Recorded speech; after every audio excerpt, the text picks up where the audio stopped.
Okay. Let's just launch the game. Need for Speed Special Edition.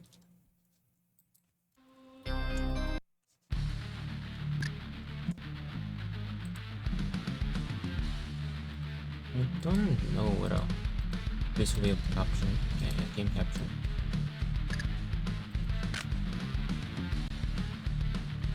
Most likely this one will be better. Yeah. Single player.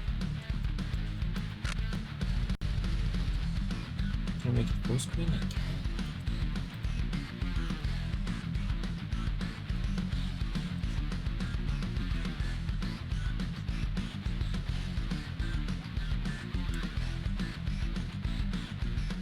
Screen.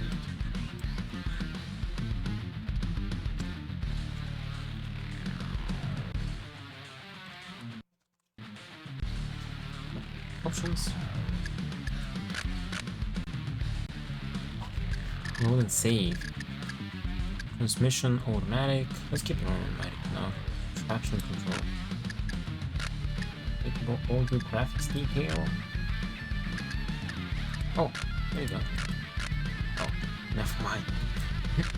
Encapsulated 640 with 480.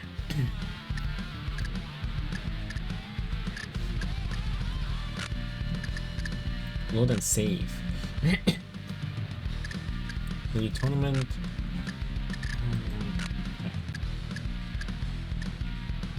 Ferrari player opponent.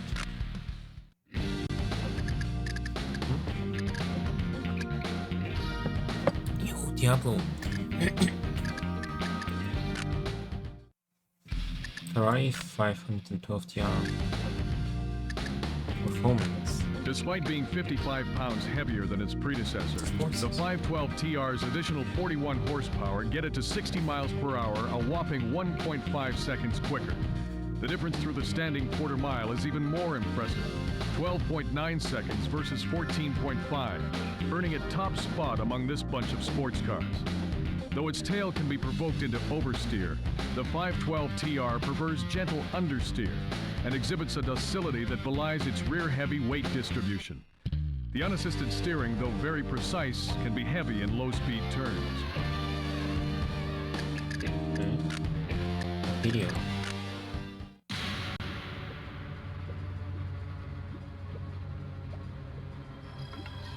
They have like legit videos. Damn. 421 something. Top speed 192. 193.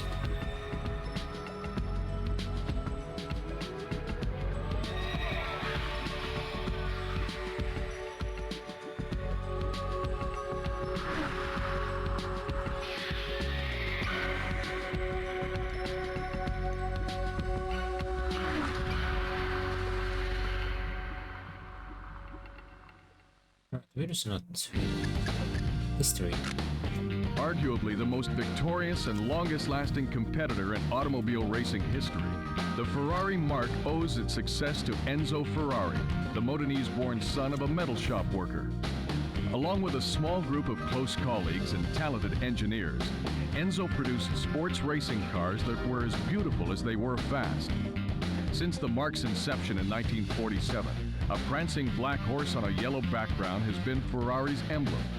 It was once the symbol of World War I flying ace Francesco Baracca. After he was shot down, his parents sent Ferrari a piece of the plane's fabric bearing the symbol, wishing for him to adopt it in recognition of his similar competitive spirit.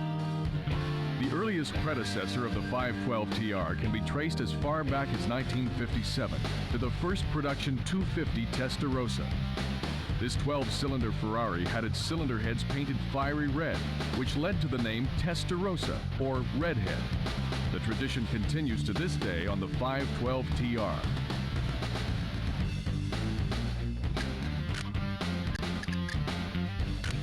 Besides making some of the most glorious mechanical noises on Earth, the 512 TR's all-aluminum flat 12 is a thing of beauty, with intake castings that could be displayed at the Louvre.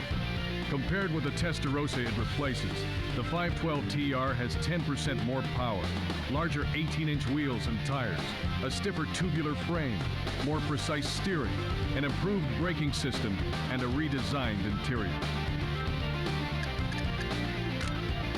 Okay, that's the same car. Because I thought it might go to the car. It feels like a whole group.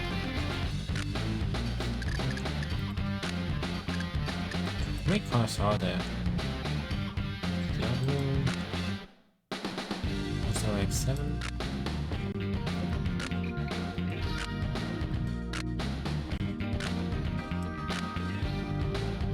Oh no, there were like 6. Can count them. Head to head, race type, single race, the pack, tournament class C, time trial, head to head, single race. Let's go for that. From the tranquility of suburbia to the pandemonium of the urban jungle, this route opens up with gentle freeway and winds its way into the bowels of the city's underground. Roads snaking everywhere, underpasses, overpasses, concrete barriers, long winding tunnels. It's all here for you. But watch out for other cars. They come up real quick when you're at speeds these cars want to travel. White Park, Memorial Park, Core. Sector 2, Somerville Industrial Park and Recreation Center. Institute. Oh, let's go. These are the people, right? We're gonna try maybe all times. All kinds of races. Chat options. Alright. From the tranquility of suburbia to the pandemonium of the urban jungle, this route opens up with gentle freeway and winds its... How we go? Race. No. I want to roll for this car. Drive it. Let's go for the Ferrari.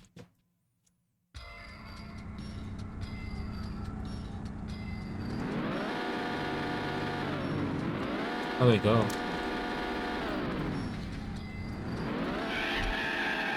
Wait, why am I going backwards? Maybe it would have been wise to... Thanks? Wait. I don't know how to start. I don't know how to go forward. But not really. Why am I going forward? Why am I in reverse? How do I switch? What the heck? Gear? G? I don't know if you got backwards. Paused.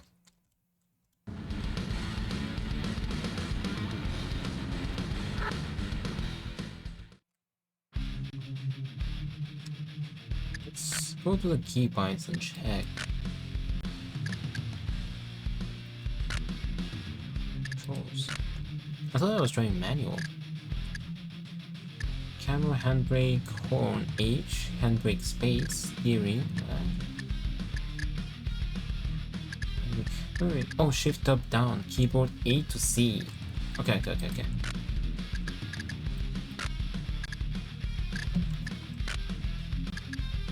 Try again.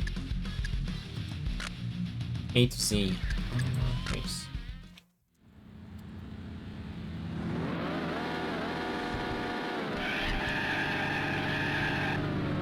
I'm going forward, nice.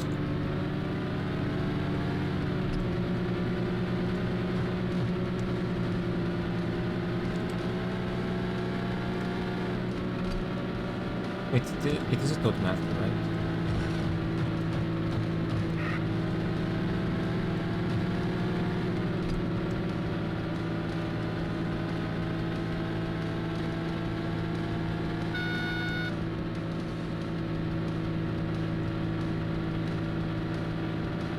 I switched to manual.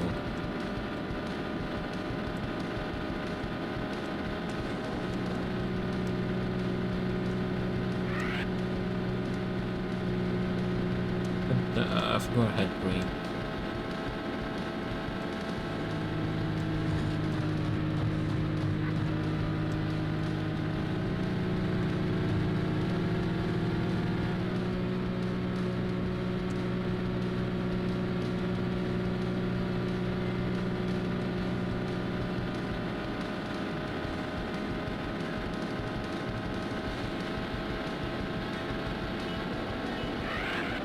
Let's check one.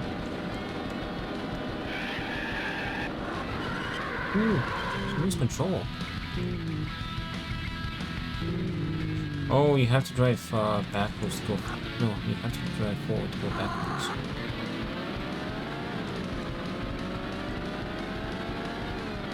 You have to switch to reverse. I think they should switch in manual. It's gonna be easier.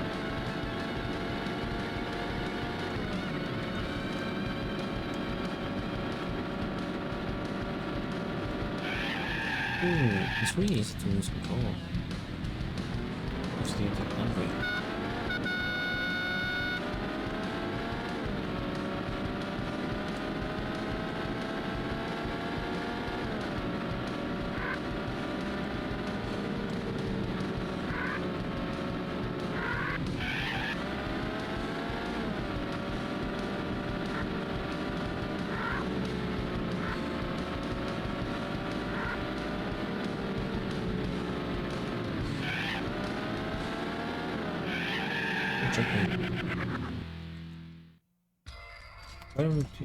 Why didn't we do the whole race? What's the options?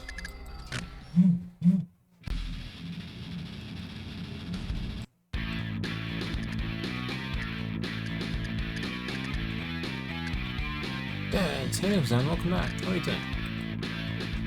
Shut up. No, okay. Hey, I was playing Monkey Go Happy before this. Okay?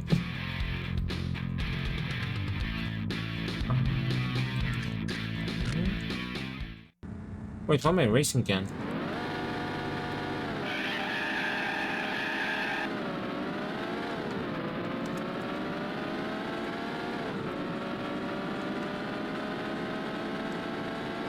Wait, please.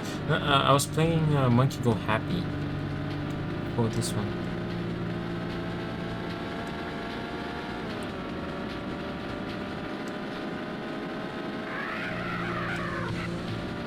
It's like a little puzzle game, and web goes hard. Yeah. Oops. This one is from 95, 96. It's the first Need for Speed game.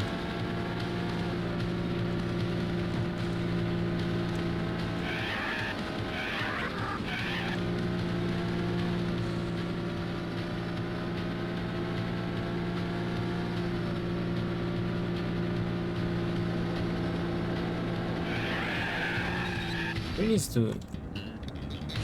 I'm going to go. Alright, Suzanne, I appreciate you saying bye. Yeah, take care. Let's see.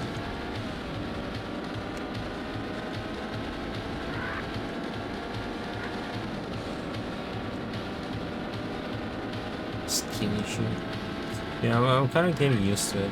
Like, if you hold the handbrake just a little bit too long, you just lose control. I don't think you have like normal brake, you just have the handbrake.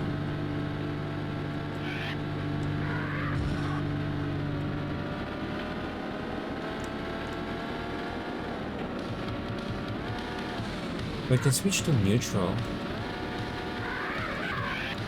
Can't we just switch to neutral?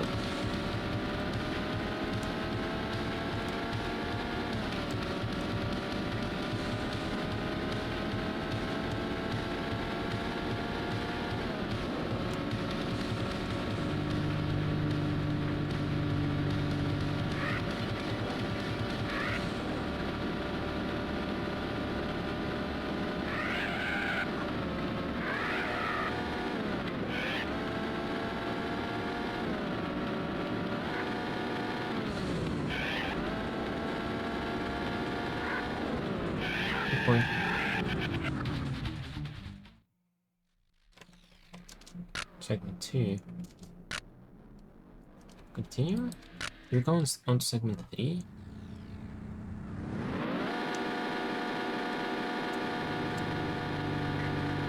Oh, I've got to go into try.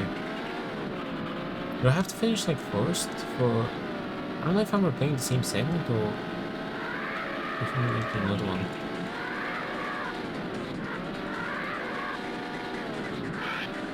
I think I'm replaying it because I'm not playing. I'm just restarting it.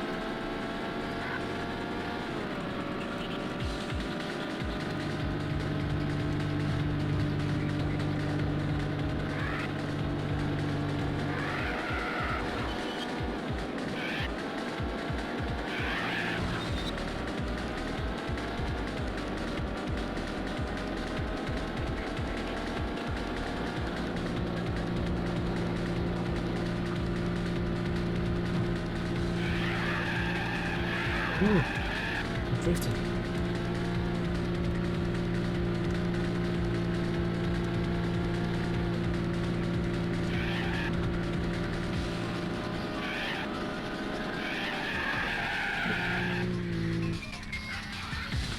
Keep forgetting you have to go forward, go backwards.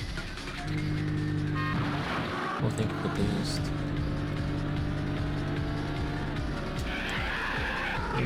If you just tap the brake, it kind of goes into the brake.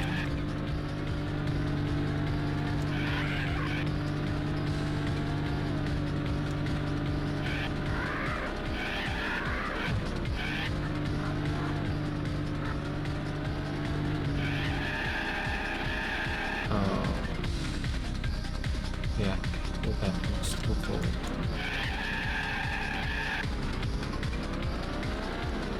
Nah, this is a different segment.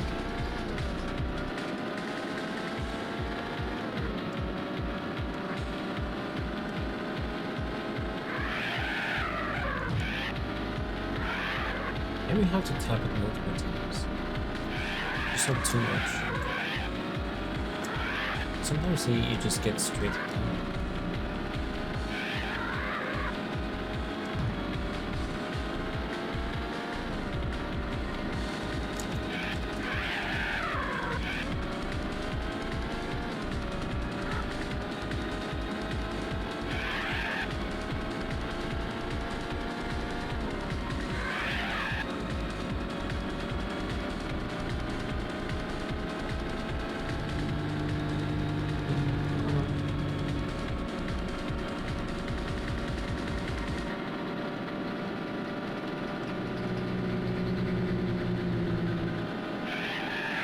Oh, you can't go through that.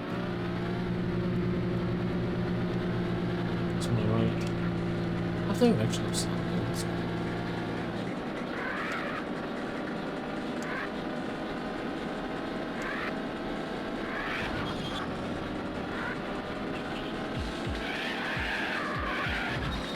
Or I crash quit and completely just flip.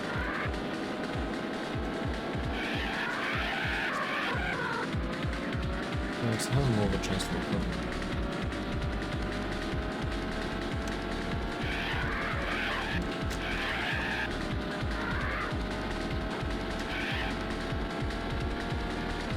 Almost. Fifth.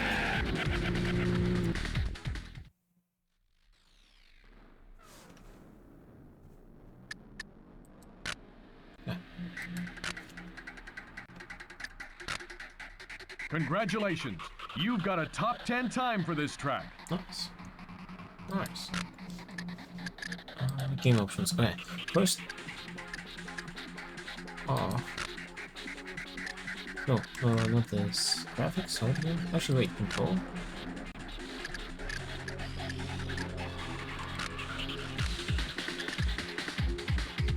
Game standings.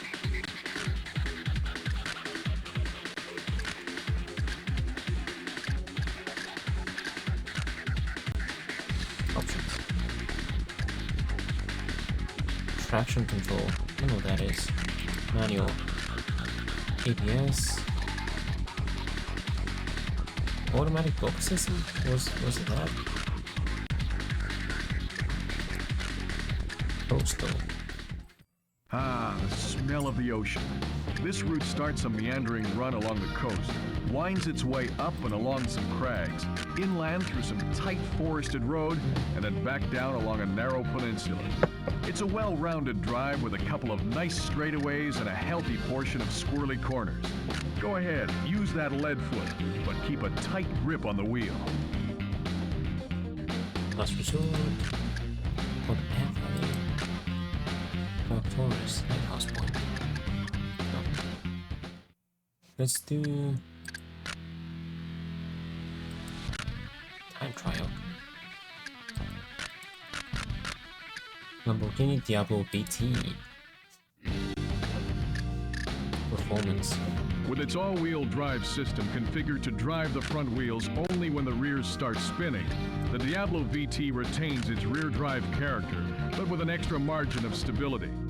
Although aggressive use of throttle can still bring the tail out, power oversteer is much milder than the standard Diablo, and power can be put down sooner.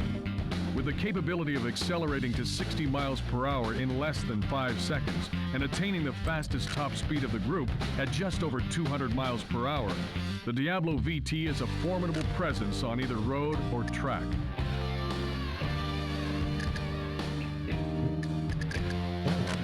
A direct descendant of the sharp-edged Countach that practically coined the term exotic, the Lamborghini Diablo retains the mid-mounted 4-cam V12, swing-up doors, and all the excitement of the original in a more rounded, smoothed-over form. Look closely and you'll see slightly larger engine air intakes and brake ducts that are the distinguishing marks of the VT, the all-wheel drive version of the Diablo. Never before has a Lamborghini put its power to the ground so efficiently.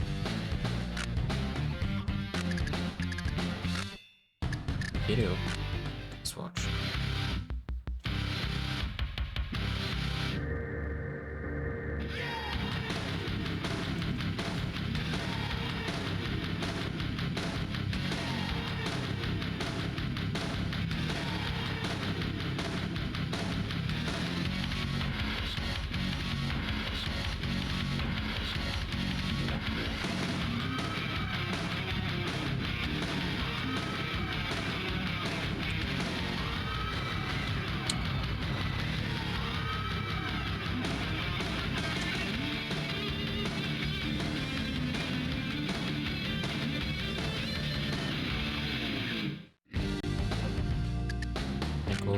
All-wheel drive that incorporates a mid-mounted viscous coupling helps put the VT's monstrous 492 horsepower to the ground.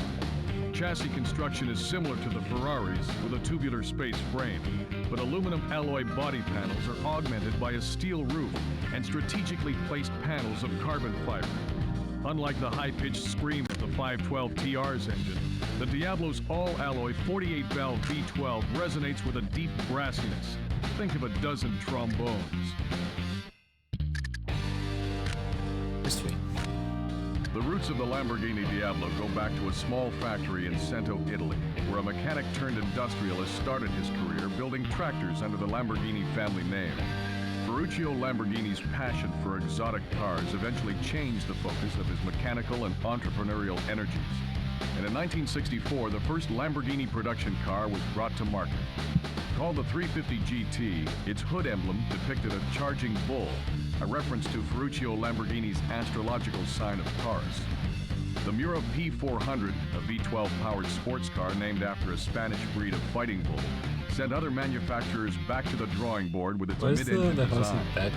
Although well-received and often cited as the most beautiful Lamborghini ever designed, the Mura was replaced by the Countach in the mid-70s.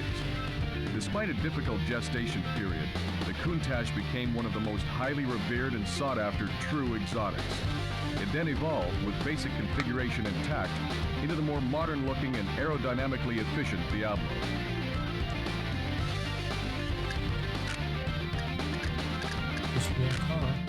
Alright, let's go. We'll do time trial.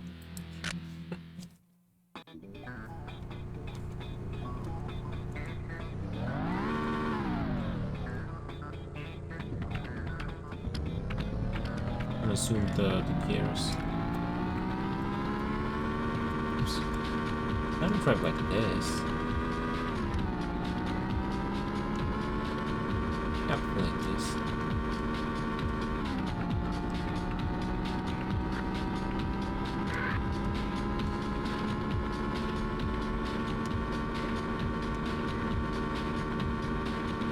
It's kind of going in a straight line up the push.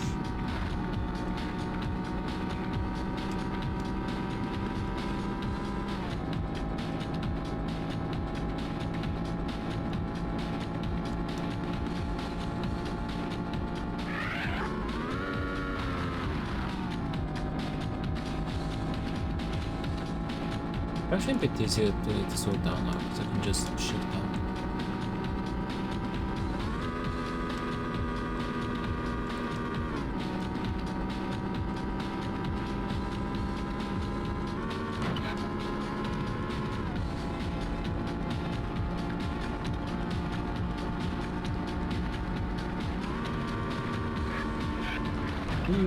Oh, we can actually flip.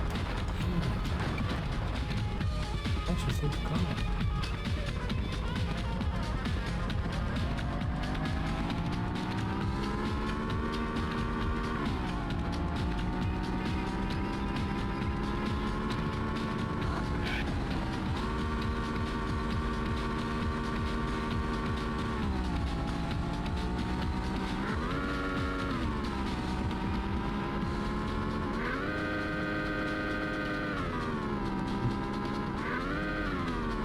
It's an easier way to slow down these. I don't know if I can just blow up the engine. Oh, we're supposed to control, but I think.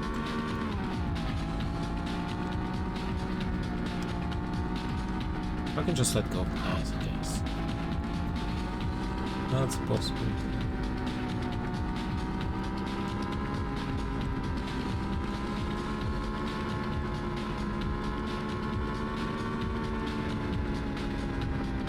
Oh, you can. Oh, you do have a normal brake. Backwards is normal brake. You don't have to just use the hand brake. Okay, that's cool.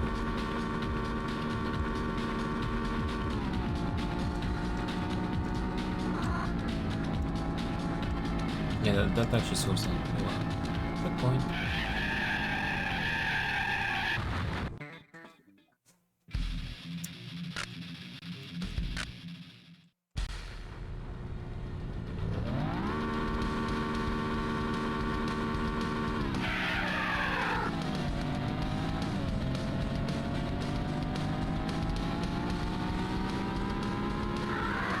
Oops.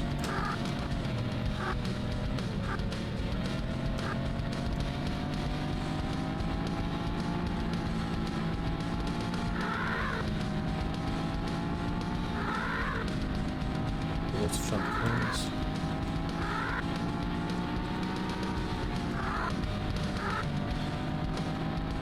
Alright, I'm kind of getting the hang of it.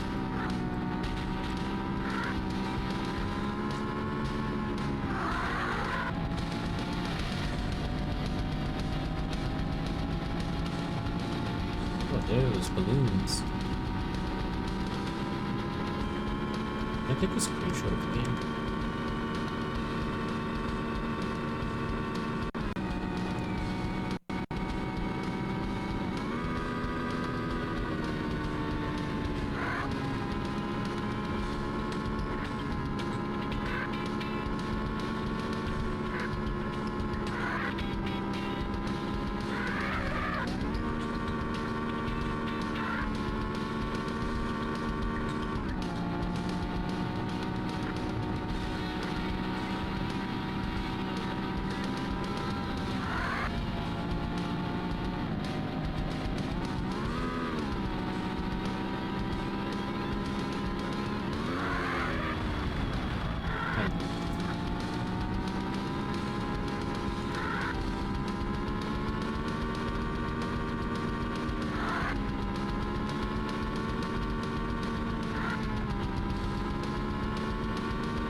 That's completely trouble.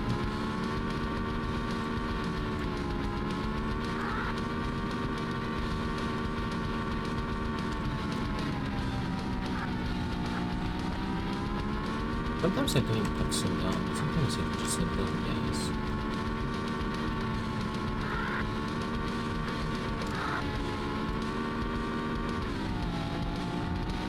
No, we know. That just went down that. That makes it hard as well. we'll come fast as soon as not any breaks whatsoever.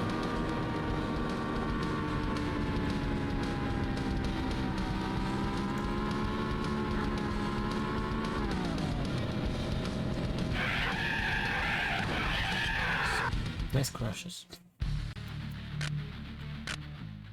I wonder if there'll be a map race. No, not race, a map or a car. If we'll have to repeat some race twice. So we can get rid of these ones.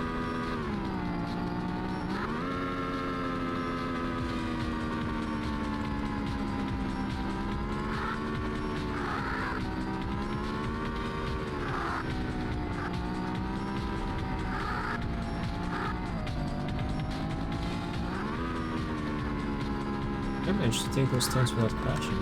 That's bonkers.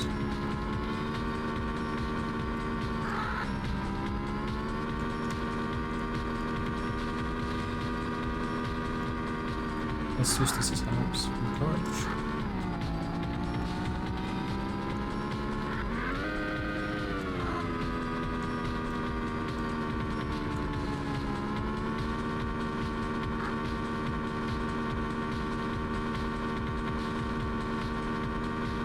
The forest actually looks nice.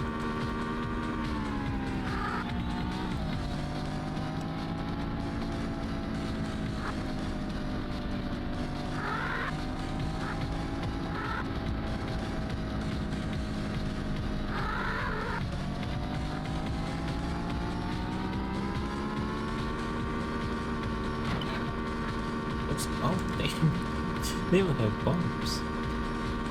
Didn't manage this for this one. Oops, was not paying attention.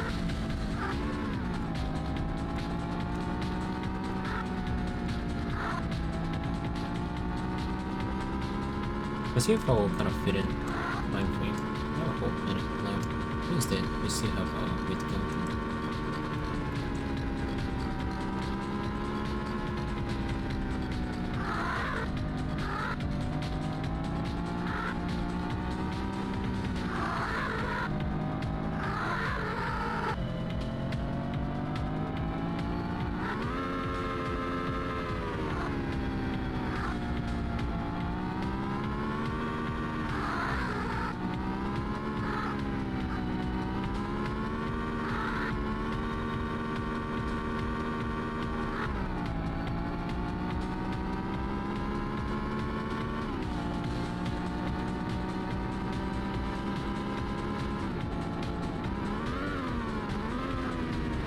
Yeah, this one had like a big... Oh, right.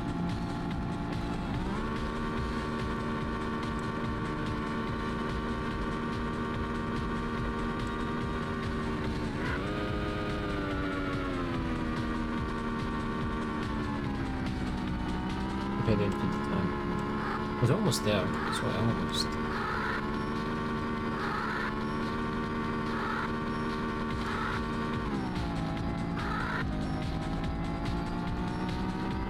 Fit in.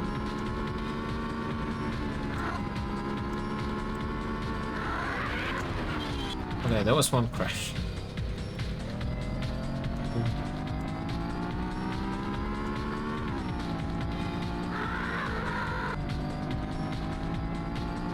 What a minute thing. It just crashed.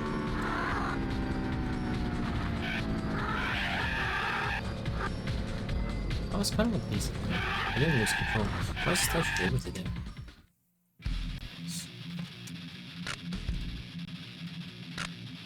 Congratulations! You've got a top 10 time for this track.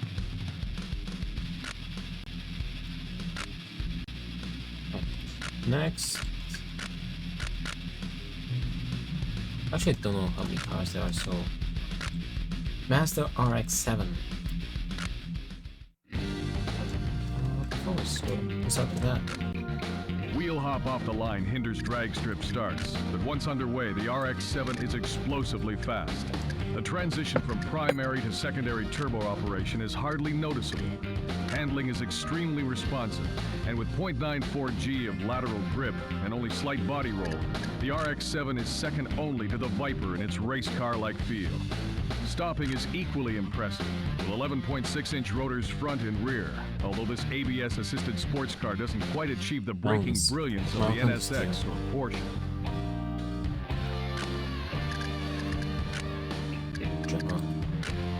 Lightweight, powerful, and shapely, the RX-7 is a driver's car that's also a treat for the eyes. The world's only Wankel-powered sports car boasts 255 horsepower and a curb weight of just 2,850 pounds, making it the lightest of the group. This power-to-weight ratio generates forceful acceleration and an extremely nimble handling feel. The RX-7's cockpit wraps tightly around 2 occupants, with room under the rear hatch for just a weekend's worth of luggage. Uploading a video on YouTube right now. Nice. Well, what kind of video? I did only 2 cars. I went through the Ferrari and the Porsche. No, not the Porsche. Lamborghini. Ferrari and Lamborghini. Video. See it in action. But yeah, they have like actual real videos. I'm just gonna do every race and gonna use every car once. Go through its history and details and yeah, we can't be speed.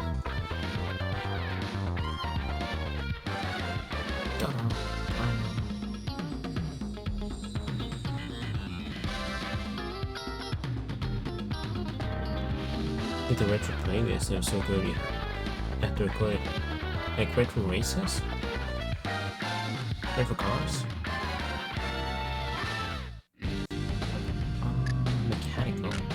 At the RX-7's heart is a 2-rotor, 255 horsepower Wankel engine, fortified by a twin turbocharger system that transitions from primary to secondary turbo at about 4,500 RPM. The RX-7's unit body is of steel, with an aluminum hood and minimized glass area for weight reduction. Further use of aluminum is found in the links of the RX-7's 4-wheel independent suspension to lower unsprung weight for improved handling. Yeah, I got a question by the way. In that wheel hop off the line was it in drag performance? Starts, but once underway, the RX-7 What's is that G stand for? explosively fast. So The good at transition from about primary to that's true secondary by the way. turbo Yeah, we operation should is play this. hardly Go for it. noticeable. You don't tell me Handling the is new ones. extremely Oh, in the new responsive, ones. and with Yeah, but yeah, what's the 0.94 G G for? of Because I know the lateral G grip only and is slight body roll, gravity. The RX-7 is second only to the Viper in its Like let's say race car-like 3G would feel. be Stopping is equally like impressive. 3G would be 3 times the 11.6-inch gravity. rotors front and rear, although this Some ABS-assisted American sports thing. car doesn't. I know it's used in aviation, and that's it's basically just how many times the gravity you experiencing. History. Mazda's introduction of the RX-7 in 1978 was thought by many to be the most significant new sports Wanko. car since the Datsun 240Z. Wanko. It was a high-quality, affordable sports car with good performance, reasonable fuel economy, exciting styling, and for a 2-seater, generous interior room. It was also the only sports car sold in the North American market powered by a rotary engine. G-forces. The RX-7's twin-rotor Wankel engine Yeah, I think it was remained G-forces, essentially that's right. unchanged over the years, except for increases in Just power go with Gs. and the addition of turbochargers. The 1986 through 1992 cars received semi-trailing arm independent rear suspension and a body style criticized for looking too similar to a Porsche 944. However, a radical redesign was delivered by Mazda in 1993 with an entirely new chassis, with the emphasis placed on lightweight and agile handling. Perhaps one of the most attractive cars on the road today, the new RX-7 is considered by many to be an affordable exotic, without the penalties of temperament and price associated with other such cars. Alright, let's race. Alpine. Yeah, oh wait, I didn't see the Alpine. Strap on your lederhosen for this one. It's a trek through alpine country. Starting with an ascent on some wide forested road, you'll soon find the air thinning and the road narrowing. Expect a lot of cliffs, tunnels, and tight road. Passing gets tough on winding single-lane roads, so you'll need to get creative if you want to clock some quick times here. Look at those stones. Cloudcan Farms, Mountain Marine. Oh, coal company. Crystal Lake.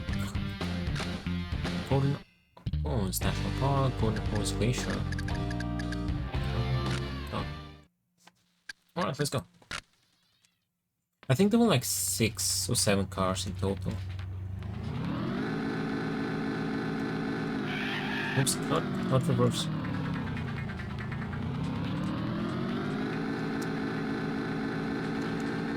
This really looks nice. Oh man.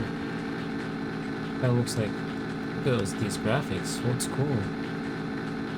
Oh yeah, right, I've got them on manual.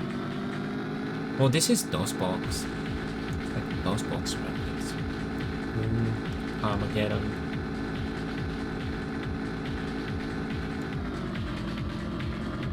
The car sounds.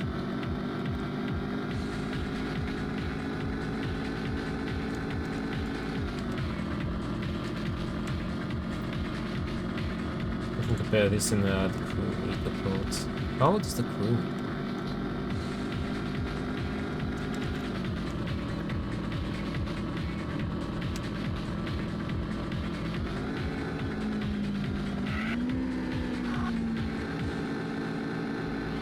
Brand new. Oh, obviously the sounds are going to be better. The game that came out like 30 years ago.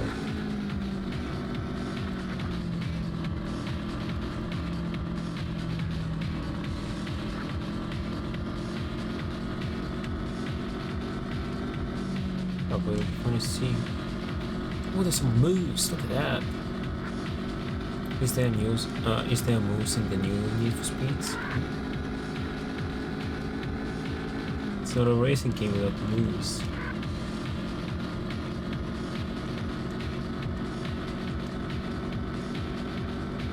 Is there what? A moose.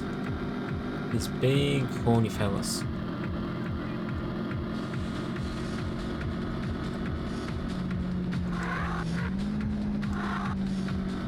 Yeah. Wait, there actually is. That's cool. Oops. Here you can't go out of bounds, by the way. There's like invisible walls on both sides.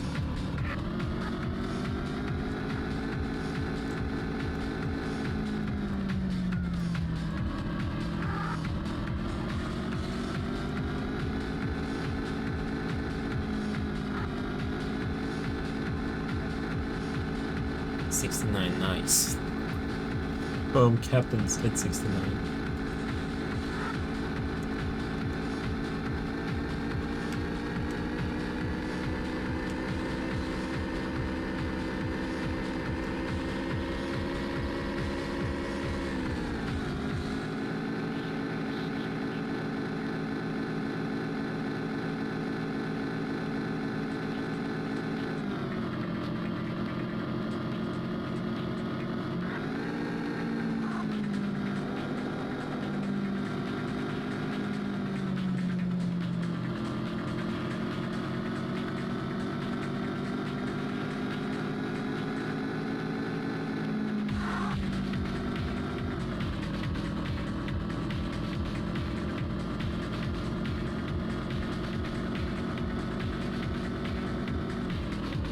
Oh, oh.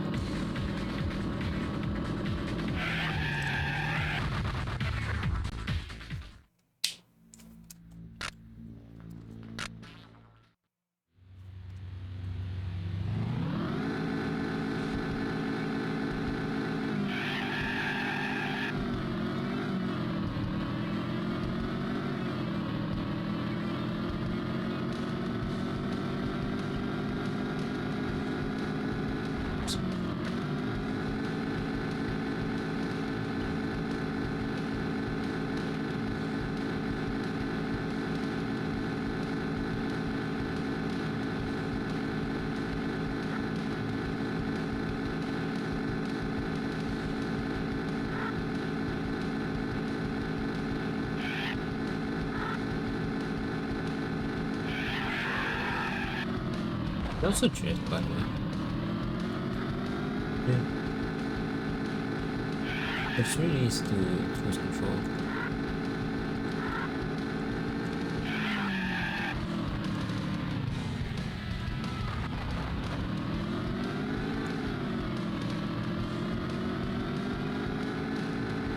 I've been driving a TR7 with different cars. Oops. At first I drove a Ferrari. Like my first car was a Ferrari, then I drove a... What the hell am I doing? Then I drove a Lamborghini, and this is the third car.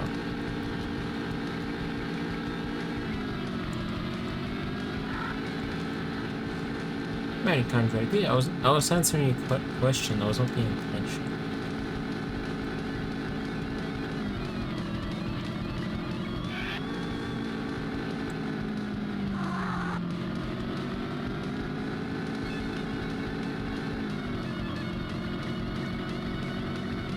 Well, there's the bridge. It's gonna be a straight line, so let's go to the left. The rest are just driving around. You can race against bots. There was like a 1v1 race, and there was like a tournament and the time trial. I'm doing time trials.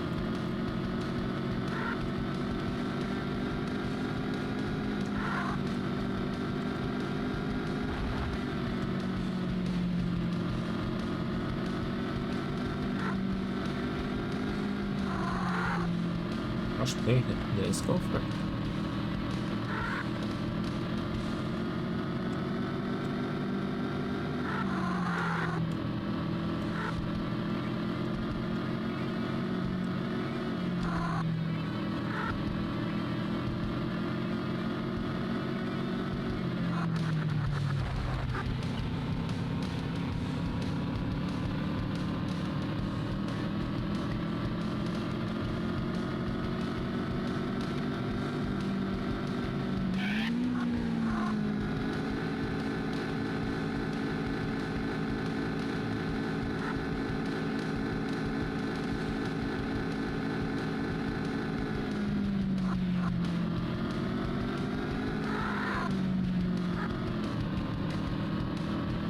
I'm kind of getting the hang of it though.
It's an invisible wall.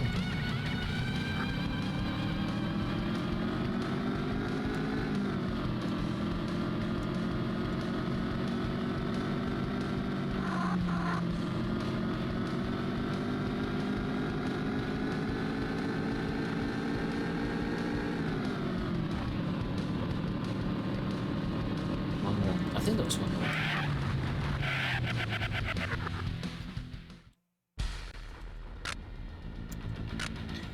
Yeah, one more segment.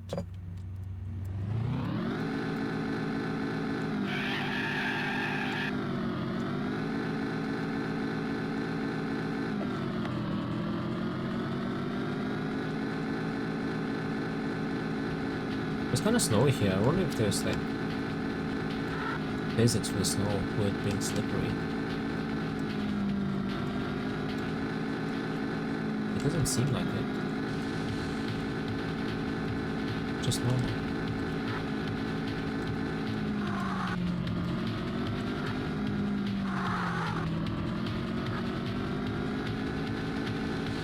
This is what the DR73 actually looks like. Yeah, this game is cool. I'm not surprised though. It's been so far. It's been like very human law accurate. Like they give you actual photos, actual videos of the cars. the actual statistics of the car. Except the right wheel. Yeah, I'm on the left now.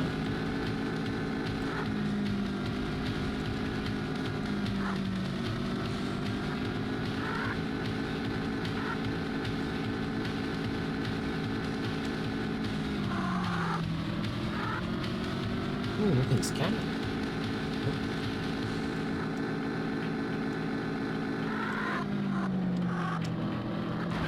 Crushed.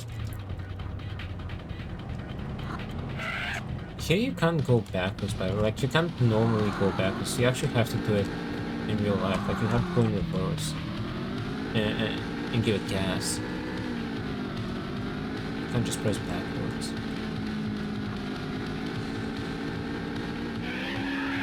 Ooh. What happens when you...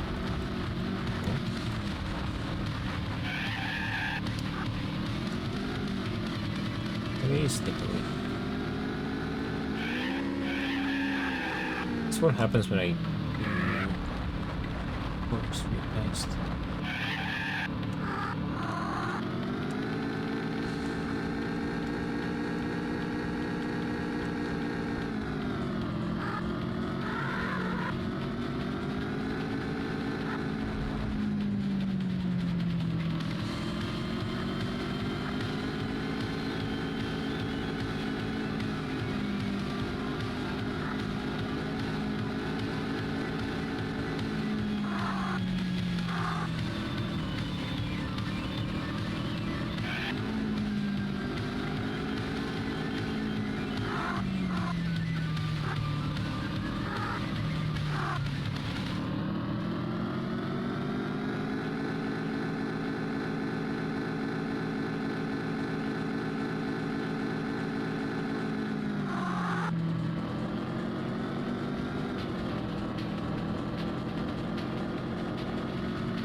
How is it being processed? I don't know. Depends on how long it is, how big it is. If it's longer and it's like better quality, it might take some more time.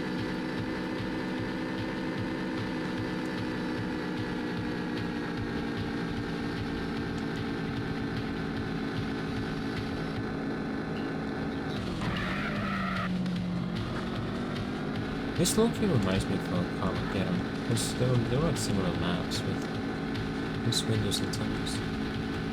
And both of those. It's like an hour. 1080p. Yeah, it might take like an hour.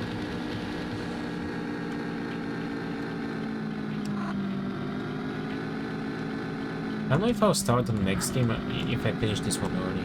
I'll just wrap it up for the day. Because I already finished Monkey Go Happy in the first like half an hour.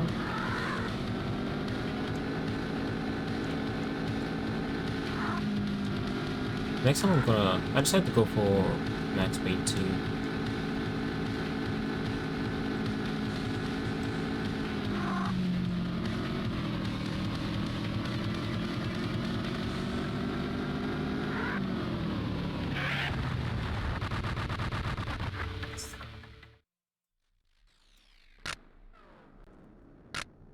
Congratulations! You've got a top 10 time for this track. Nice.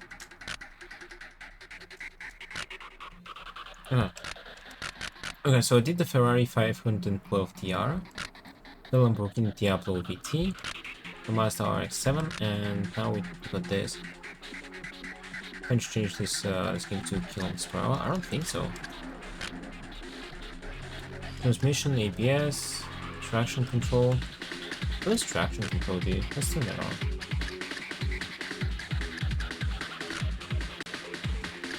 Okay, so we got the Acura, Toyota, Porsche, Chevrolet, Dodge, and that's it.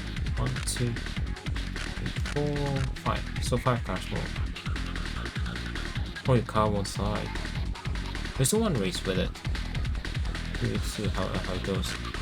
1, 2, 3, 4, 5. Okay.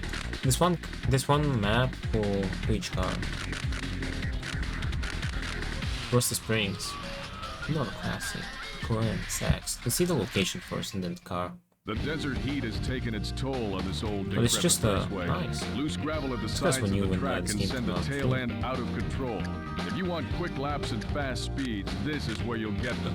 But remember, the only thing separating you from the finish line is the wall at turn 4. The wall. The wall Mustang. It's crazy. Acura NSX. Oh, this is 1995, 1996. Performance.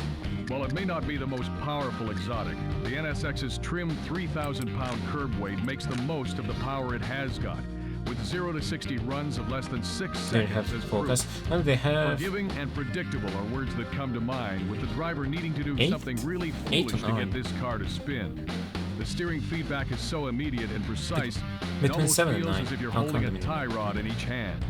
Powerful anti-lock brakes give the NSX the most stopping power of the bunch. 0.87 G. It could be gravity. Yeah, that's usually what G stands for.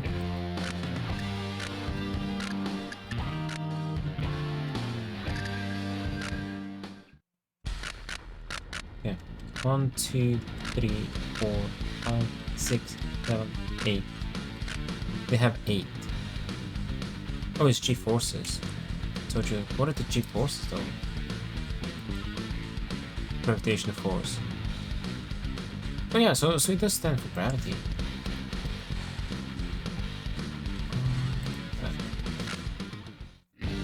It's like the same as in aviation in general. Honda shook the automotive world by its lapels in 1991 with the introduction of the NSX, a 168-mile-per-hour I'll go through them. exotic with an all-aluminum unit body and a 270-horsepower mid-mounted V6. I'll show you the one saved. Not only was it quick, agile, and forgiving to the inexperienced driver, the NSX established a new 75K. level of refinement for exotic cars. It's easy to get in and out of. It's quiet at cruise. Its trunk will hold 2 golf bags, and its outward vision is superb for a mid-engine car. Oh, I did Mazda RX-7, Lamborghini Diablo VT, and Ferrari 512 DR. The rest I haven't done. Mechanical? Honda ekes 270 horsepower out of its 4-cam 3-liter V6 using such pricing metals as aluminum and titanium, and its ingenious VTEC system which employs 2 distinct camshaft lobe profiles to get both a smooth idle and excellent power at high RPM. The result allows this V6 to pull melodiously to 8,000 RPM, making smooth power without the vibration and commotion you'd associate with some cars in its class. With the exception of a steel crossbeam that supports the steering column, the NSX's structure is composed entirely of aluminum extrusions, stampings, and castings.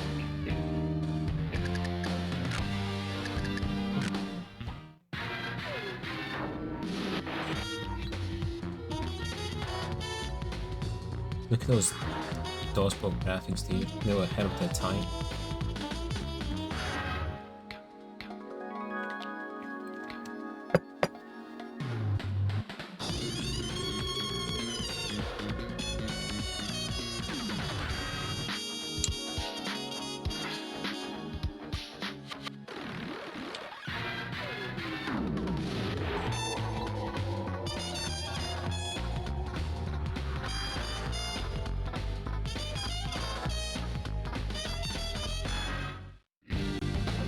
History.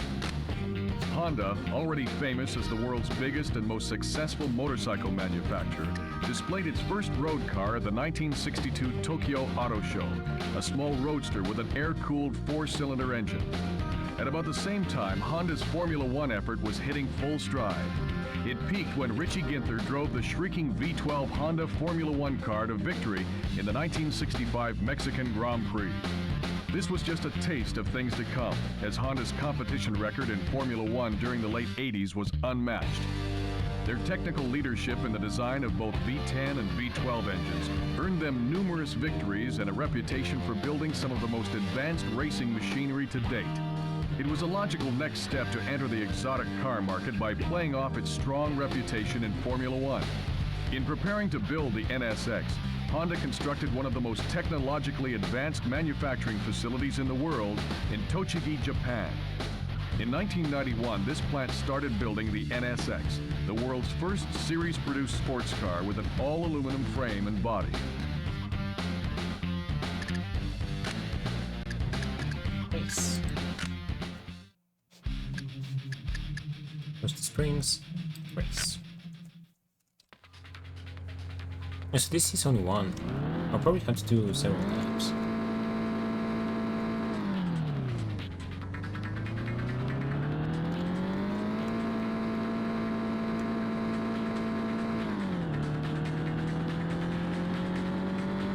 What's the springs?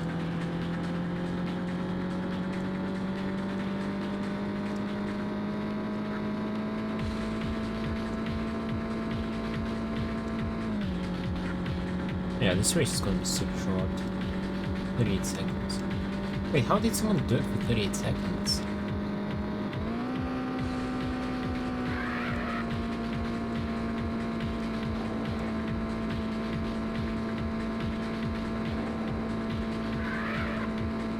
Yeah, maybe it's possible.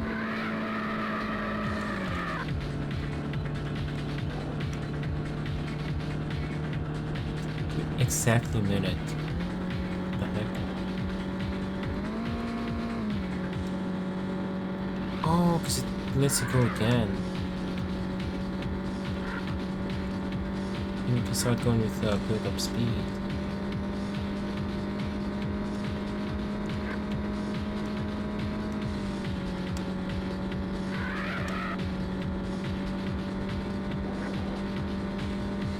That's what they did in 38 seconds. Okay, that makes a lot more sense.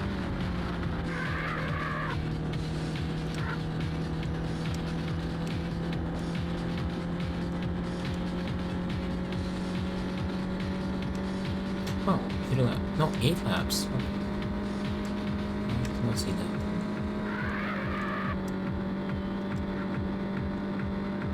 Wait, look how the tire goes through the fabric.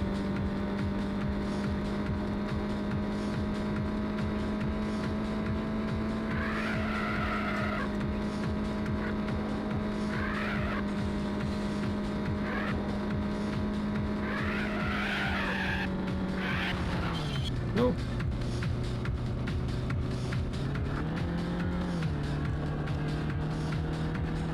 Go fast.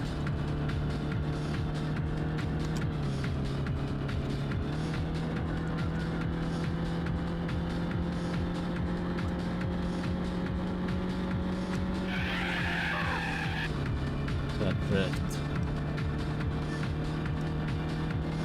Put him more than 38 seconds now.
Kind of close, but why?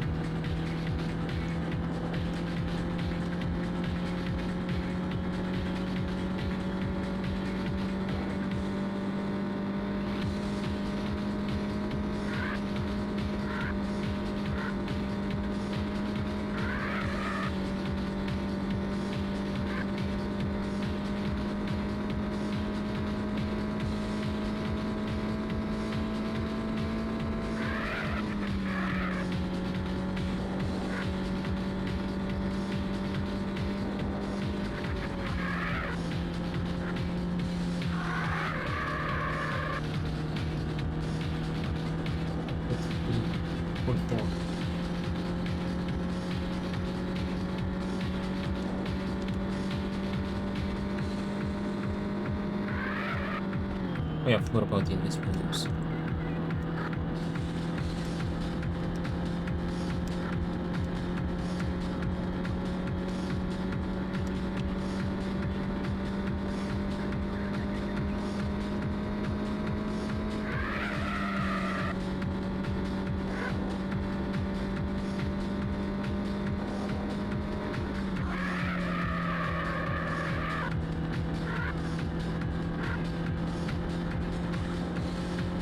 Final lap.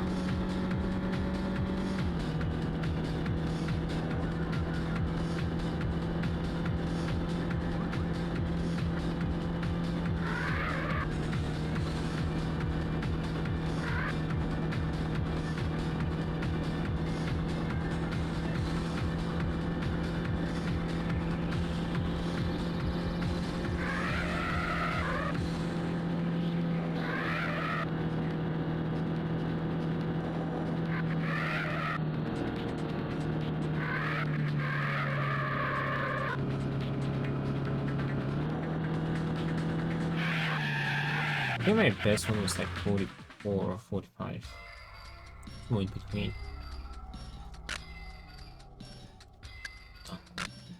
Congratulations. You've got a top 10 time for this track. Yeah, the first one, the highest one with the NSX. The other top speed is Mr. Mass with 944. So though. First place is with Diablo, then the Ferrari. That's one. Bottom. This closed Oh, another circuit one. speedway is That's, a little bit different from the open road courses in that top you'll get a 6. chance to learn every inch of track intimately as you power through each lap. Yeah, that's 6 The high bank turns make for intense metal-on-metal racing. The challenge is to consistently pick the best line if you want to bring in the best time. Next we have Toyota Supra Turbo. Defeat the standard traction control, and the Super will take you to 60 miles per hour in a torrid 5 seconds flat, helped by a slick shifting 6-speed with throws as short as a Formula 4's. Tremendous grip and extremely predictable handling matters make it easy to extract the most from this chassis, putting it near the top of the group for overall handling and control. But be careful when exiting tight corners. The tail can and will come out under power. Alright, before we listen to the rest, I'll take a quick break and then do final races. Alright, go ahead.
I am. Alright. Ruthless? Wait, we had to listen. You just did performance or general? From its enormous front air intakes to the clusters of tiny taillights under a towering F-40 style wing, Toyota Supra is a powerful styling statement. It also has muscle beneath its hood to match those looks. A 3-liter twin-turbo inline-6 engine makes 320 horsepower, which ties it with the Mitsubishi 3000 GT VR4, the most powerful Japanese production sports car made. The Supra's chassis employs no special gimmicks, just the basics for world-class handling.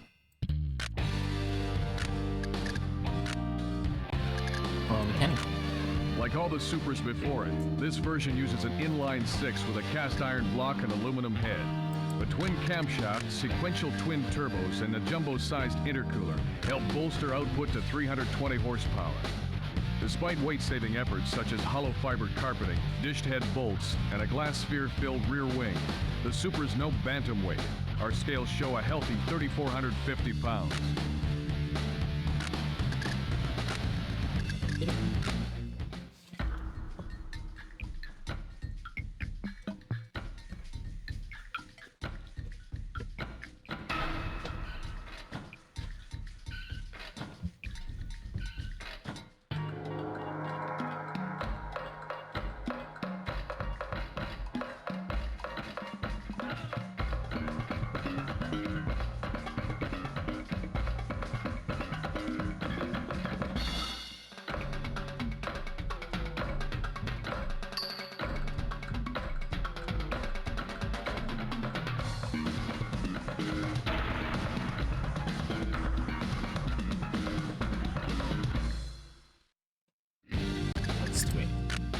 The origin of the Supra dates back to 1971, when Toyota introduced the Celica as an economical 4-cylinder sports coupe.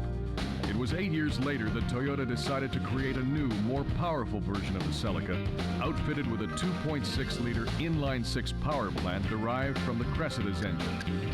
The new model, called the Supra, enabled Toyota to better compete with other popular economy-minded sports cars such as the Mazda RX-7 and Nissan 280ZX. The Supra underwent rather conservative body style and mechanical changes through its next 2 generations. But in 1993, Toyota unveiled a radical redesign. The new Supra Turbo's performance capabilities put it at the top of the pack of Japanese production sports cars and squarely in contention with Europe and America's best. Alright, let's race. We'll do 6 laps. Race.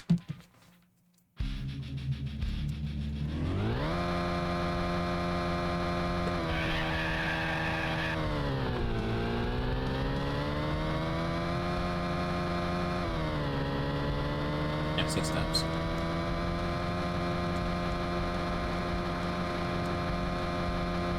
What am I doing? Like, 1 lap is like 6 minutes. Oh, not 6 minutes, 1 minute and a half. What to me was that? That now looks like a block. With those graphics.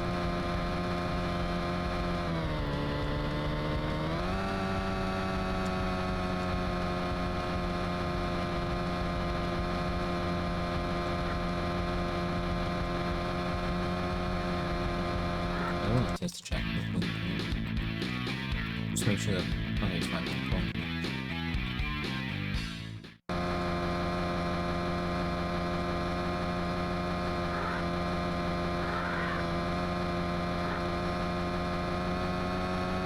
Let's map those over there.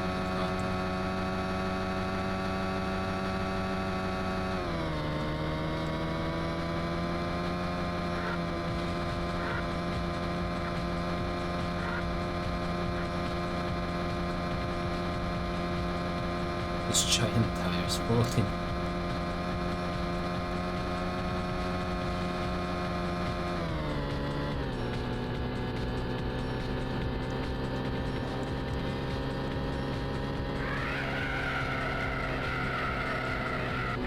No, rest. Wait, this one has 6 gears? You see?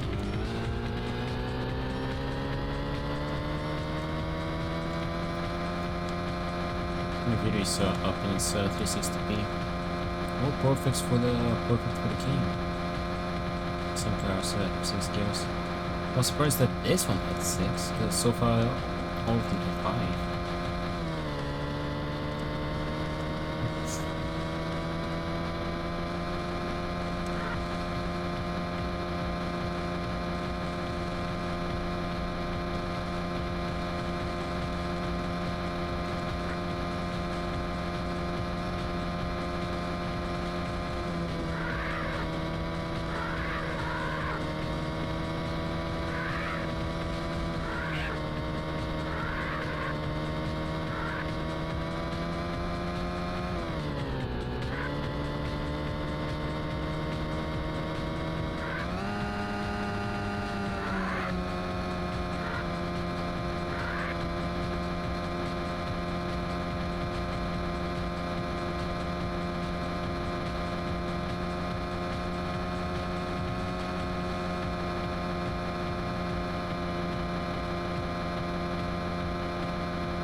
But both is more appropriate for this one. We can go fit though. Let's try.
That was pretty close to 1.5. 4 seconds off. 4.4. Before. Just 0.7.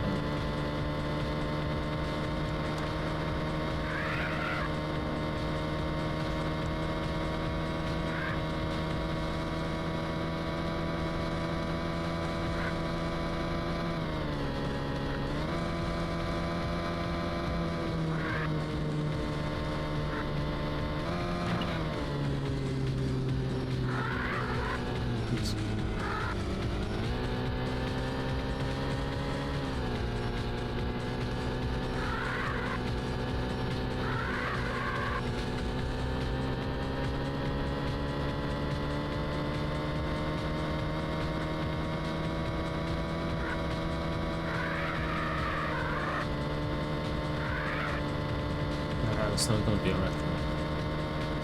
Zip home.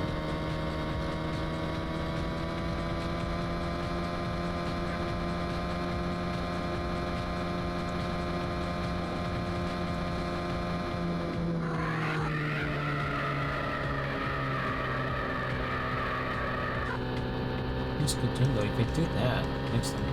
Oh, that's a bit better than last time, just 2 seconds. Can I even bump that?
No! No, that crash.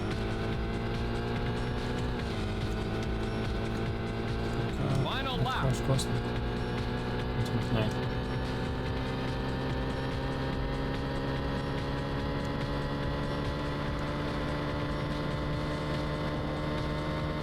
I'll just go 6th.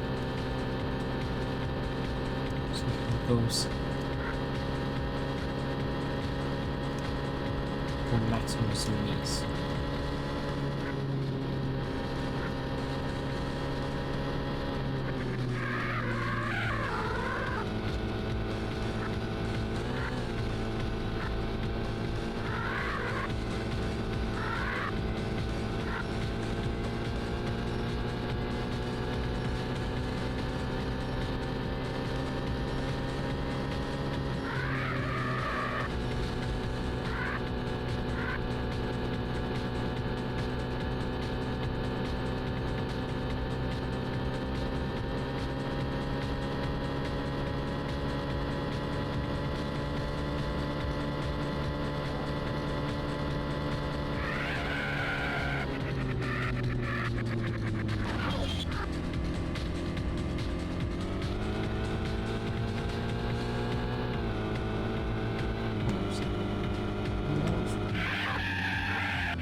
Congratulations! You've got a top 10 time for this track. I have the best record with the Super though.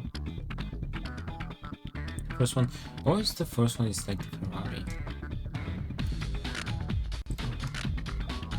Porsche, Chevy. We have 3 cars left. Porsche 911 Carrera. Born Sienna. Back during the gold rush, this used to be a thriving mining region. But with the gold gone, all that remains are a decaying ghost town, dilapidated mine shaft, and dark, dank caverns. Don't spend too much time reflecting on the glory days, as sudden twists and turns will immortalize you in this town's eerie legend. Alright, Porsche. Performance. With 59% of its 3,065 pounds borne by the rear wheels, the 911's tail can still be made to step out by lifting off the throttle or braking under considerable side loading.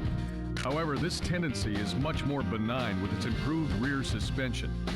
Where this rear weight bias helps out tremendously is in the 911's fantastically powerful braking, effected through huge vented and cross-drilled rotors clamped by racing-bred ABS-assisted calipers. Overall, this car has a great feeling of precision and finesse.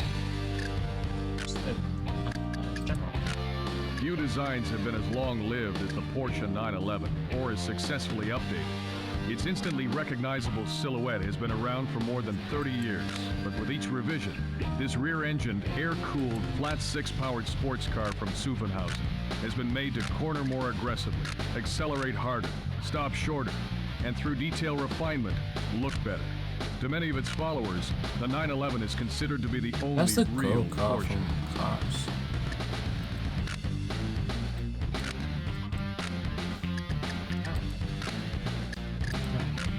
The 911's air-cooled flat-six engine has always been its most intriguing feature, with its belt-driven cooling fan and a crankcase to which bolts 6 individual cylinders and heads.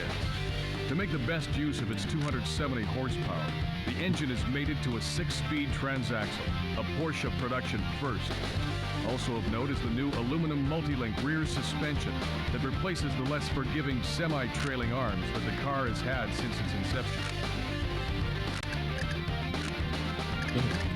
See it in action.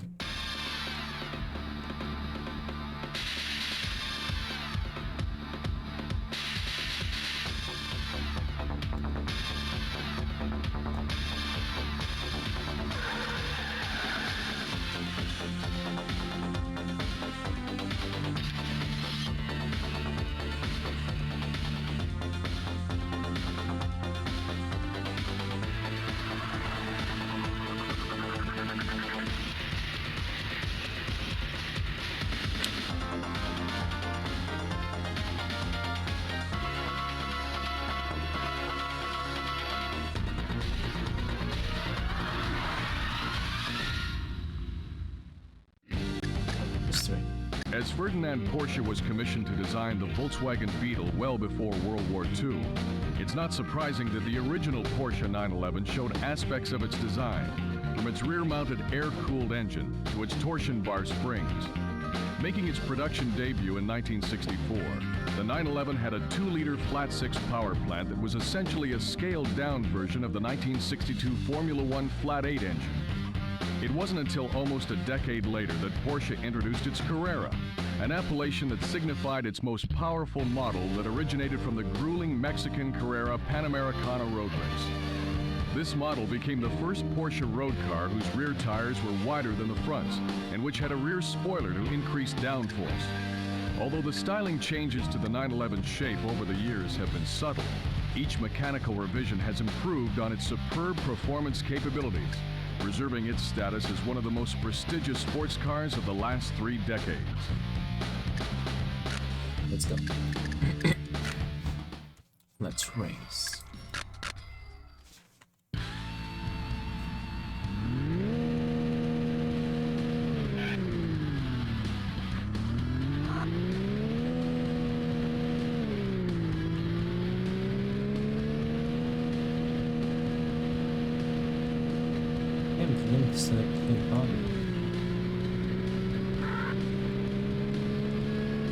Yeah, we got 2 laps. How many gears did oh, this one has 16. Oh, look at this tunnel.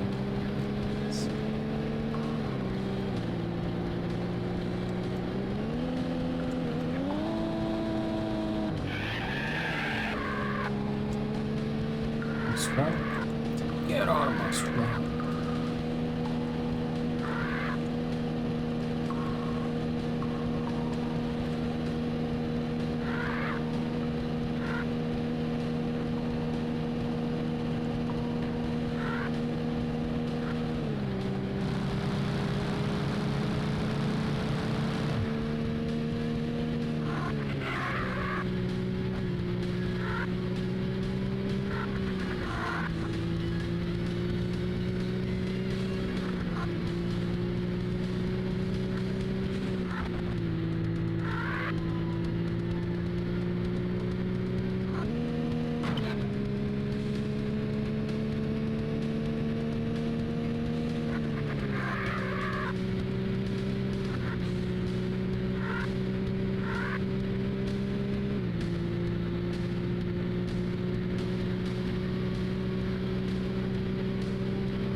Final lap. Final lap. Speaking out.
Seconds more.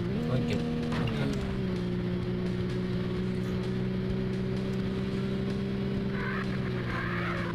I wasn't even as close as previous like lap track.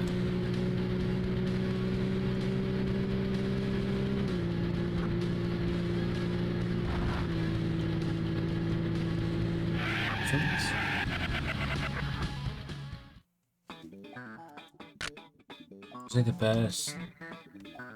No?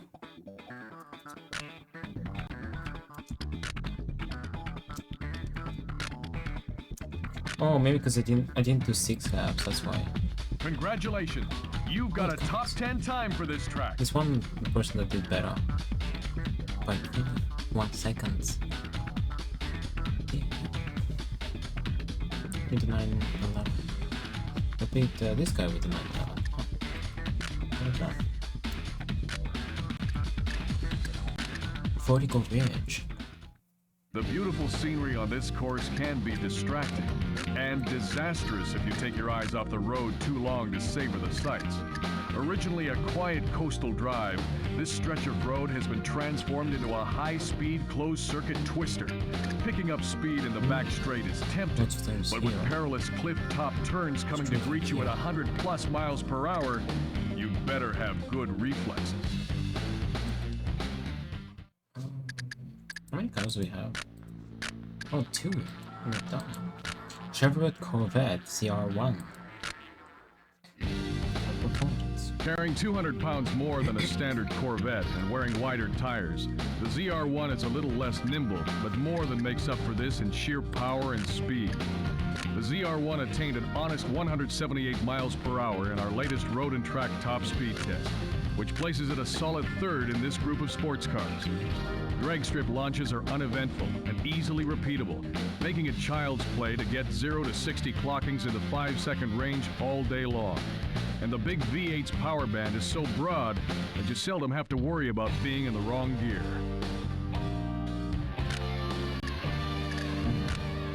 Long heralded as America's sports car, the ZR1 is the most powerful production Corvette ever made, foregoing the standard pushrod V8 for one with 4 cams, 32 valves, and 405 horsepower.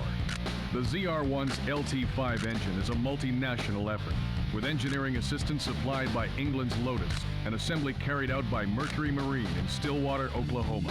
Final assembly of the entire car is performed where Corvettes have long been built, in Bowling Green, Kentucky. Okay. The Corvette's structure is unusual, with fiberglass panels that are bonded to a skeletal steel frame. This structure exhibits some flex, which takes away from the feel of precision. But tires, brakes, and suspension geometry are all so good that this is more of a subjective demerit than anything else. The ZR1's 6-speed transmission has an extremely tall top gear for relaxed cruising, and cockpit adjustable suspension damping makes those longer journeys more comfortable. Alright, let's see in action. Be careful.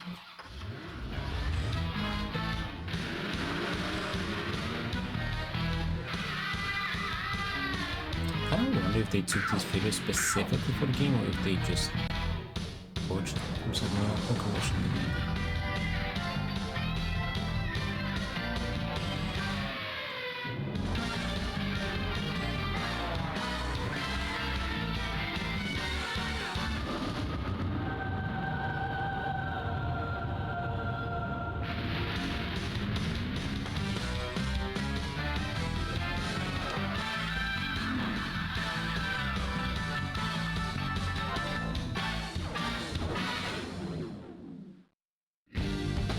History.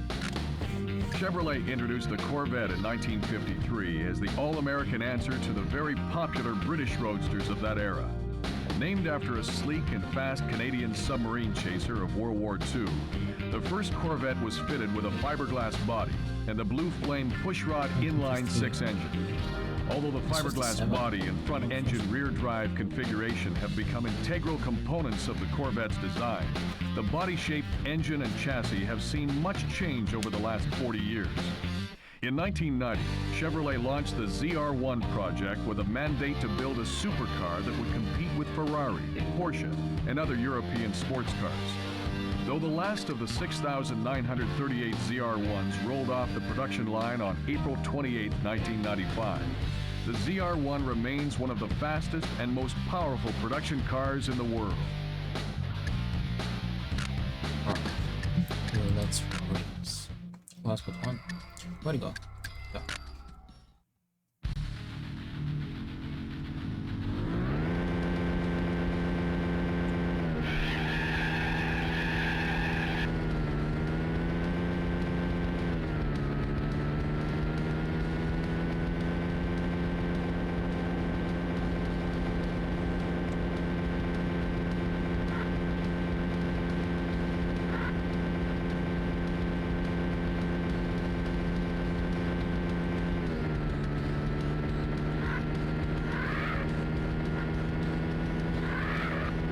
I'm already going over 100 in third.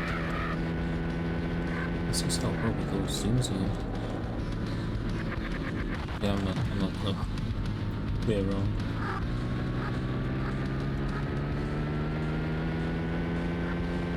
Oh, I'm supposed to 10 minutes.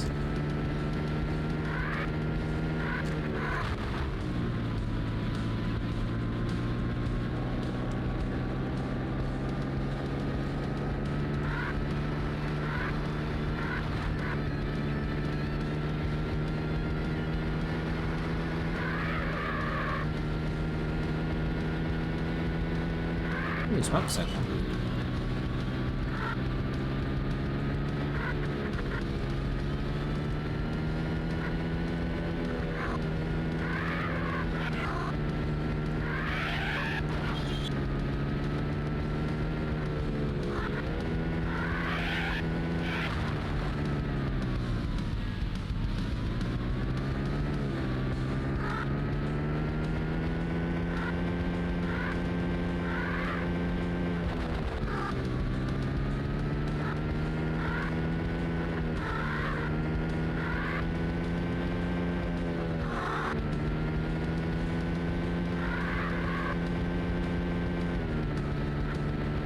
Final lap. Final lap.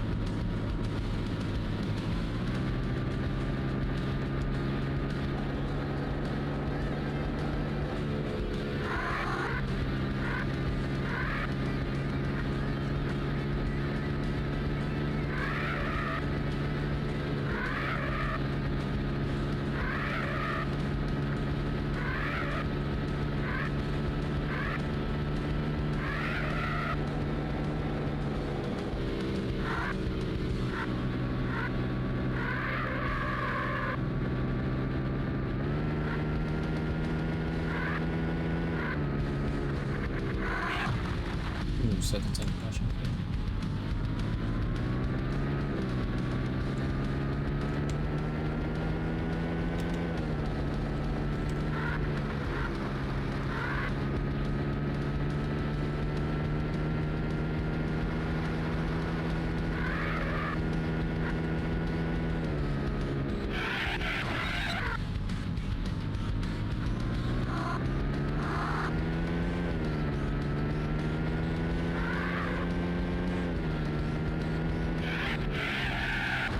Oops. It's actually really still is completely dead, man.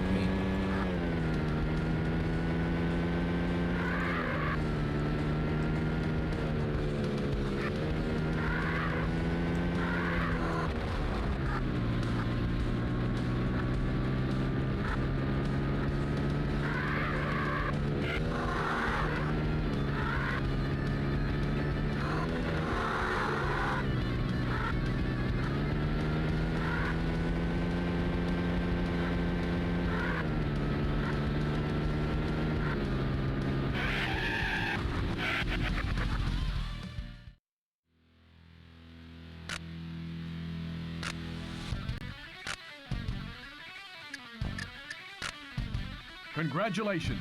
You've got a Oh, top this guy 10 time for this did a little track. bit better than I did with the ZR1. Oh, here the first one is the Diablo.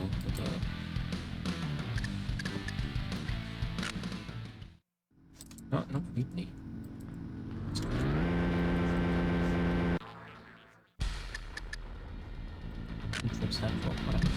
I have one for the last race. Dodge Viper RP0 10.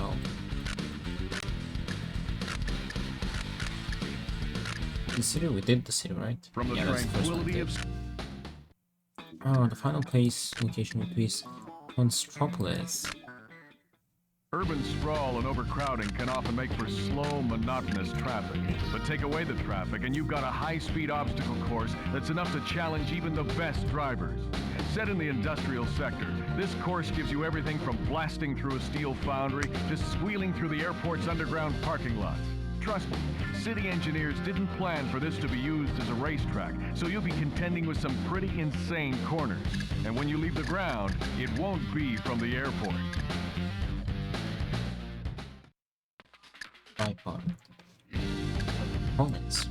With a its short wheelbase and an impressive 450 pound-feet of torque, the Viper can feel twitchy when exiting low-speed corners if you're not smooth on the throttle.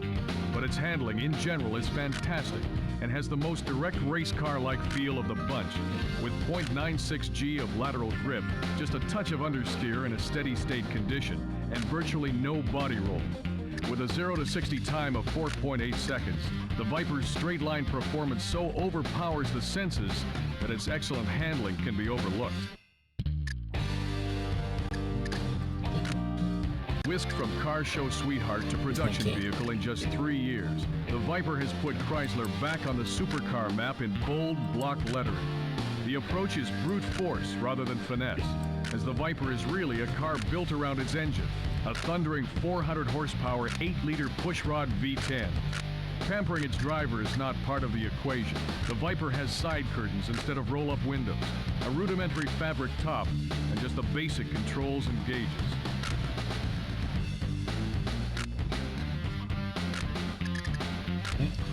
Mechanical. By far the largest production car engine sold in the U.S. today, the Viper's 8-liter all-aluminum V10 shares the architecture of Chrysler's small block 360 cubic inch V8, but with 2 more cylinders grafted on. Its exhaust exits through side pipes incorporated into the rocker panels. The Viper's construction follows race car practice, with a square-section tubular steel frame, tubular double wishbone suspension with coil-over shocks and plastic bodywork. Oh, let's see in action.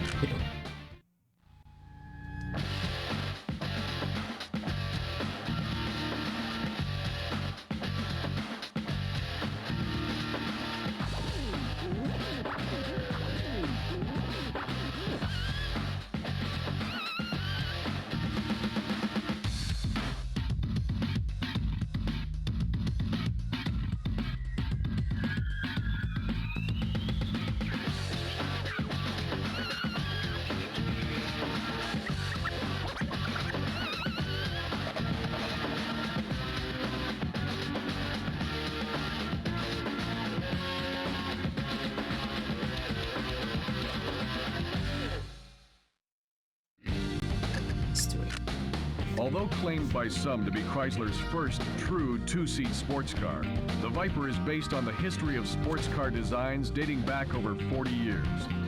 The first of these was the 1952 Chrysler Hemi-powered Cunningham C2R sports racer, which despite its limited production run, has been cited as the grandfather of the Viper.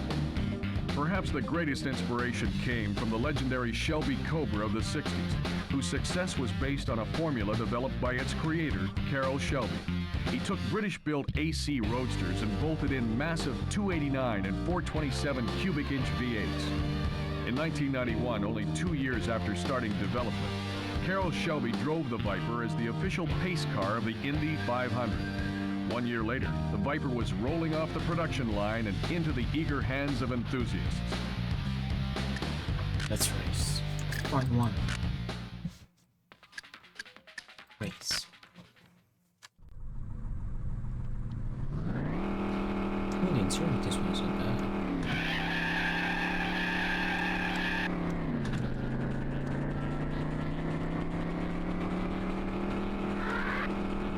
Give that to me.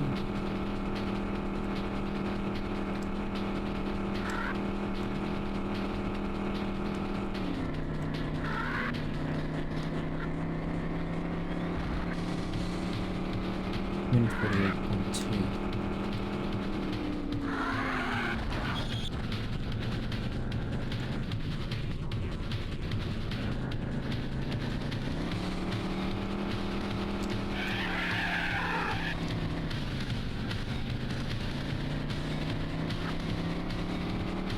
I'm just being wrong. Oh, that's beautiful series.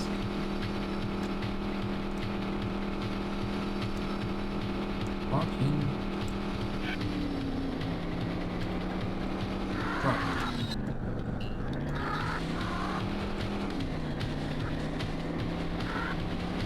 It's like some other park cars.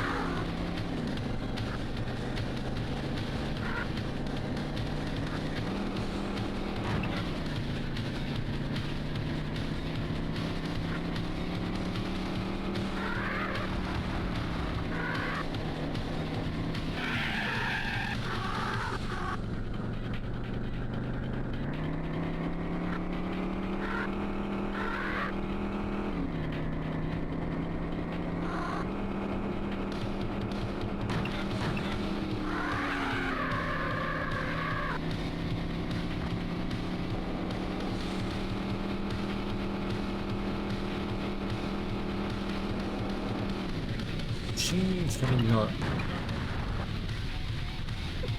I did not expect that kind of a jump. I even went through that invisible wall. How cool this Final place lap. is. Let's make it count.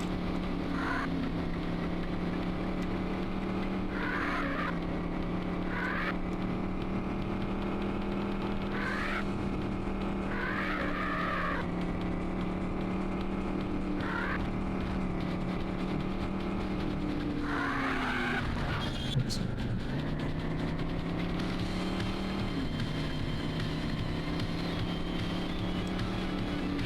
Oh, pay attention.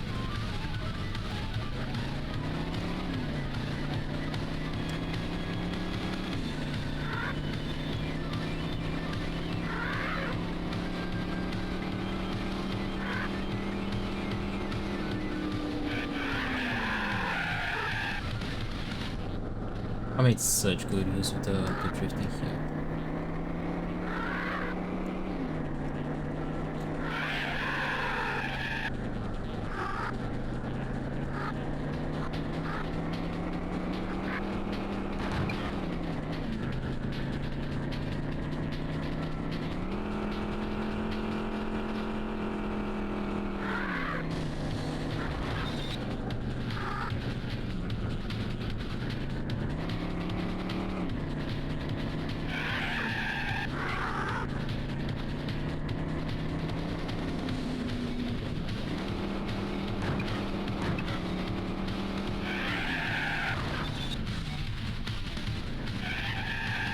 I don't think it was going up here. In the other place. I should get a big jump for the master blow at the time anyway, so try to have the biggest jump possible.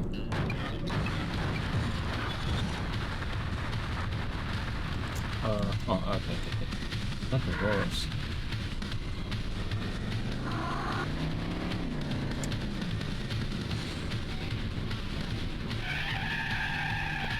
GG. We've beaten the game. Congratulations. Viper. You've got a top 10 time for this track. This 2 Vipers better than I did. The Ferrari's in the top, so 1, 3rd, 5th.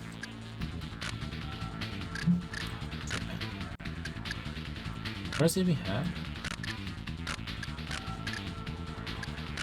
I think choosing a speech car race as well. Oops. Okay, so the next car is the. Right, I just want to see how expensive it was. Despite being 50, Okay, I pay attention to the price here. Italian style, beauty. 170K. How much was the Lamborghini?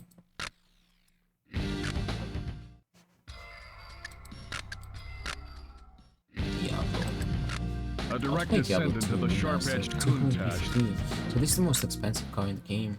The rest were like more affordable, like 50, 60K, 40. This one was the most expensive, quarter of a million. Alright. Oh, close game. Anyone want to save? Oh man. Yeah, I don't really care about it. Excellent. Nice. Let's head over to Spiders. Okay. Alright. Did I spell it right? Yeah. Alright, this is my Discord. I'll keep you updated there. And tomorrow, Friday, we're gonna be starting Max Payne 2, the full Max Payne. I downloaded the game, but I haven't done any mods, because I hope that the game will run just fine without any mods.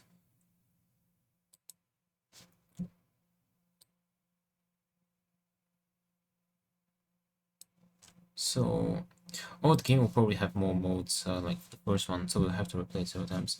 Right. Hopefully it runs just fine without any mods, and yeah, we'll get into it tomorrow. Alright, I appreciate you being here today, keeping comment, looking, chatting, so by hanging out and watching the stream, and witnessing the finale of Make You Happy and Need for Speed 1. And yeah, tomorrow we start Max Payne 2.